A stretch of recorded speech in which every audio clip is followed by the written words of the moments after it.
Rick Verbrugge, 7 leaders et un coéquipier. Les intentions de la Belgique sont claires, ce sera de faire la guerre là-bas au Yorkshire.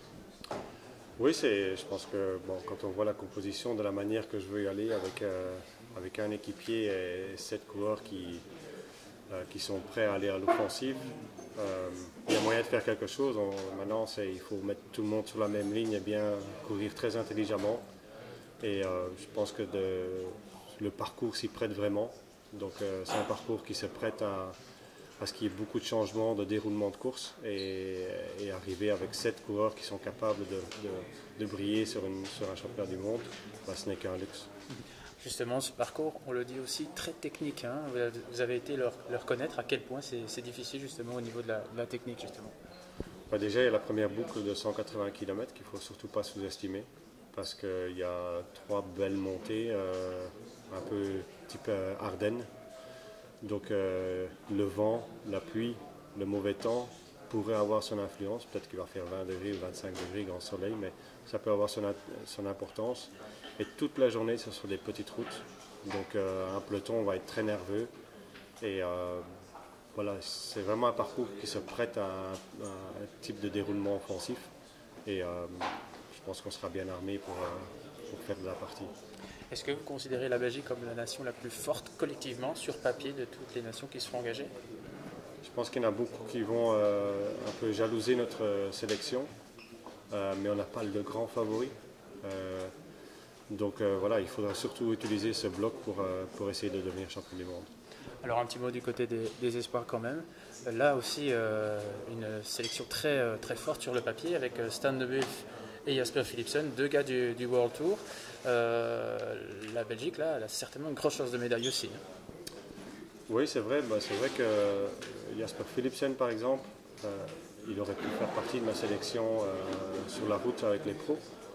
Maintenant, elle est tellement riche que voilà, j'ai su convaincre quand même Jasper de rester, de se concentrer sur les championnats du monde espoir et il va avoir sa chance dans les prochaines années. Mais c'est aussi par le fait que la Belgique est si riche chez les élites qu'on peut se permettre de motiver un Philipsen pour les moins de 23 ans. Et là, on va avoir une très belle sélection, une très belle carte à jouer. Et si on regarde un petit peu la sélection de plus près, on peut remarquer finalement la même logique avec par exemple un Stan Van Tricht qui sera vraiment l'équipier modèle.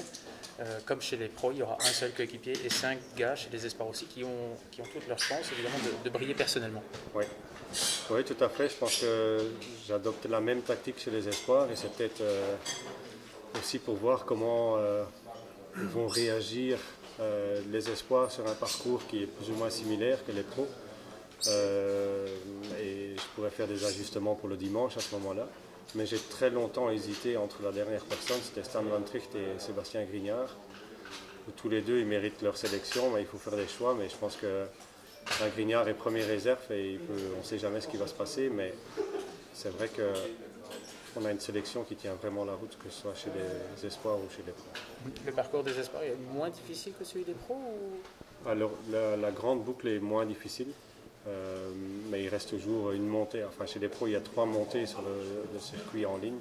Et chez les espoirs, il n'y en a qu'une, mais qui se trouve plus près du circuit final. Donc, je pense que ça peut vraiment avoir son importance.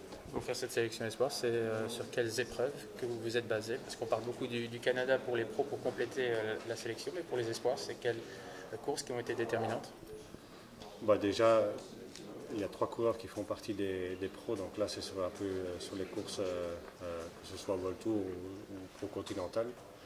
Mais sinon, je me suis beaucoup basé sur les Nation Cup, où j'ai fait confiance à presque toute l'année quasi aux mêmes coureurs. Et comme ils sont toujours en forme pour les championnats du monde, je me suis surtout basé sur les Nation Cup. Oui. Et justement, puisqu'on parle de Coupe des Nations, vous avez votre collègue Sven Van Torenhout.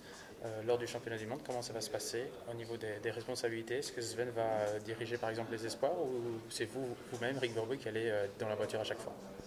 Je vais être dans la voiture à chaque fois, mais Sven sera à mes côtés, que ce soit avec les espoirs ou les pros. Il sera à mes côtés pour justement bien organiser le tout.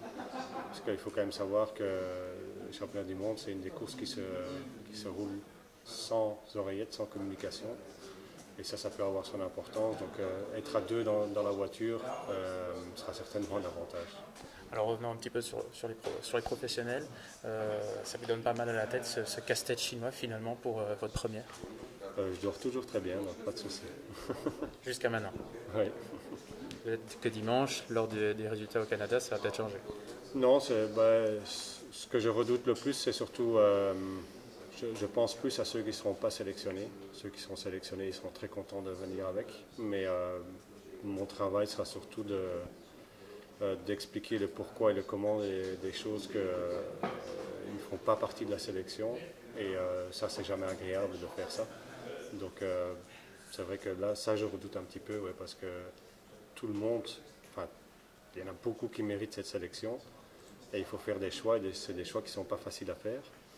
Et voilà, j'espère qu'on va garder ces coureurs aussi motivés pour les prochaines années et pour les prochaines sélections des mondiaux ou équipes nationales. Merci.